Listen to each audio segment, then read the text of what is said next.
point lecture sur encore une lecture du mois de janvier. On va y arriver, on va s'en sortir. Donc cette fois-ci, ça va être sur Les Aînés, le tome 1, le cycle corrompu de Serenia Howell, aux éditions Plume Blanche. J'essaye de vous montrer la couverture, mais voilà, comme d'habitude. Hein. Vu que c'est sur le portable, ce n'est pas génial en plus. Voilà, faut que je pense à vous mettre la petite photo. Donc je sais pas si vous voyez bien. Déjà la couverture, moi j'adore cette couverture avec ce dragon là, c'est magnifique. Voilà, donc allons passer dans le vif du sujet. De quoi parle ce livre? Donc déjà c'est un livre, il faut savoir qu'il est coupé en 3 cycles. À la base il était prévu de faire 3 tomes, mais finalement ils ont décidé de le regrouper en un seul tome. Donc il y a vraiment 3 cycles vraiment...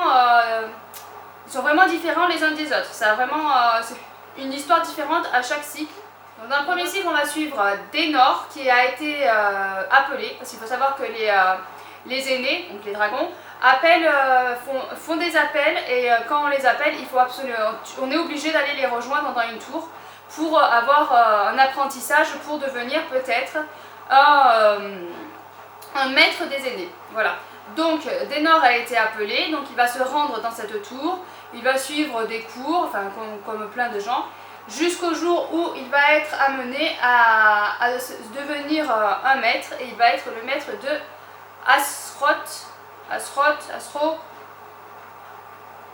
Bon, Astaroth, moi je le dis comme ça, je ne sais plus exactement comment on le prononce. Donc il va être amené à être le maître d'Astaroth. Astaroth est le dragon, l'aîné de la mort. Voilà, donc il y a tout un antécédent néfaste pour lui. Donc de suite, Daenor, quand il va apprendre ça, déjà de suite ça va le miner. Il va envisager plein de solutions pour se séparer de ce dragon, parce que voilà, la réputation du dragon le suit. Voilà, il y a toute une réputation qui le suit.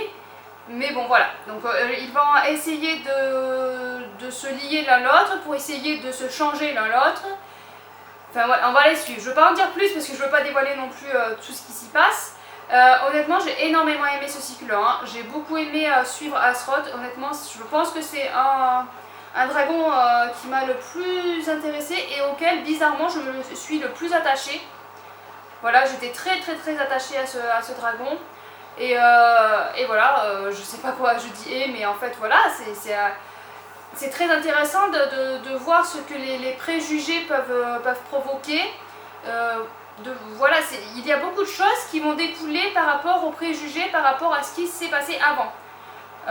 Voilà, voir est-ce qu'on peut changer tout en mettant vraiment du renouveau. Est-ce que c'est possible d'arriver et dire j'ai changé, je suis comme ça maintenant, oublier mon passé.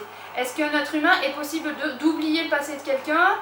Est-ce qu'on est... Enfin, il y a plein d'idées qui viennent comme ça quand on lit les livres. Il y a plein de choses qui nous font travailler, vraiment réfléchir sur plein de sujets différents. J'ai trouvé ça très intéressant. Voilà, donc vraiment, on suit vraiment ce déroulement-là de comme le passé peut contaminer le présent. Et on va vraiment suivre la relation que nous, Astaroth et Daenor. Et moi j'ai énormément aimé voir le déroulement de la relation, de voir le déroulement des pensées, enfin vraiment c'était vraiment un très bon cycle, le cycle 1, du coup moi je dis ça le tome 1, le cycle 1. Ensuite on a eu le cycle 2, donc le cycle 2 on suit, je ne sais plus, le nom je ne sais plus. Donc, on suit une autre personne qui va être amenée à être appelée à être maître d'un autre dragon. Dragon que je dois avouer qui est censé être qui est vu comme le dragon Est-ce que je dis quel dragon c'est? Non, parce que ça va vous spoiler, mais c'est un dragon qui est bien vu. Voilà, il est censé être bon, la bonté. Et finalement, on s'aperçoit durant ce cycle 2, durant la relation de cette personne et ce dragon, on s'aperçoit que finalement, non, finalement, il n'y a pas que de la lumière, que du bien dans ce dragon-là, il y a aussi des côtés noirs. Et ça, j'ai énormément aimé, parce qu'on voit vraiment le côté sombre. Tout n'est pas tout blanc dans une personne, même si on la voit comme ça, non, tout n'est pas tout blanc. Il y a aussi un peu de noirceur dedans. Et c'était vraiment, dans ce cycle-là, on voit vraiment la noirceur d'une personne. Même si elle souhaite faire du bien, elle peut faire du mal, quoi. Je ne sais pas si c'est clair ce que je dis, mais elle souhaite vraiment, elle veut tout faire pour ce qu'elle veut, pour obtenir ce qu'elle veut. elle veut tout faire pour que ce soit pour le mieux, mais peut-être que ce qu'elle fait n'est pas si bien que ça, et n'est pas si bénéfique que ça pour les autres. Voilà, donc on suit vraiment ce raisonnement-là. J'ai beaucoup aimé ce cycle 2 aussi. Il faut dire que j'ai beaucoup aimé ce livre en fait, tout court. Voilà, ça va plus vite.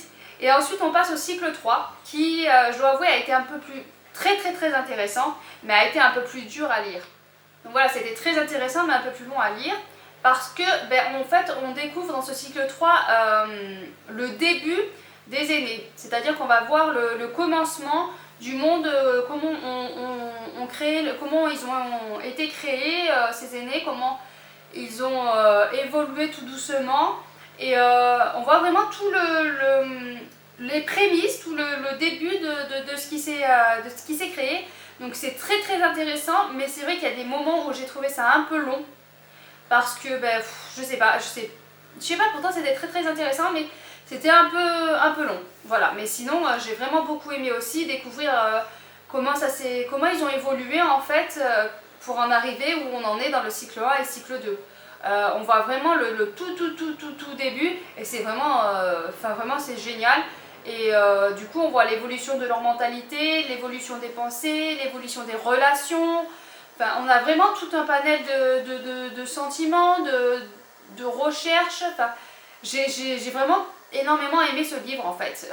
Même si c'était le troisième cycle était un peu plus long, même si par moments je commençais à m'essouffler, je me disais ouais mais j'ai quand même envie de savoir. Voilà, j'ai quand même envie de savoir comment vraiment ça en est venu, où on en est en fait.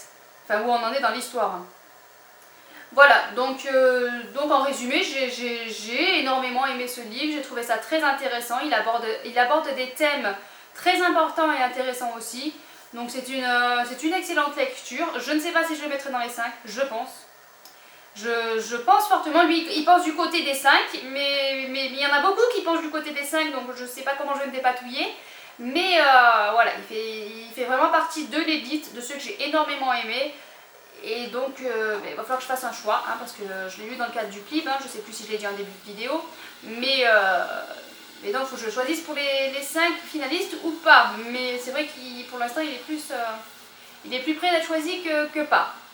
Donc voilà, donc j'en ai fini pour ce point lecture là. N'hésitez pas à me dire si vous avez lu ce livre, si vous fait envie, ce que vous êtes en train de lire actuellement. N'hésitez pas à vous abonner à la chaîne, à laisser un pouce bleu et à bientôt.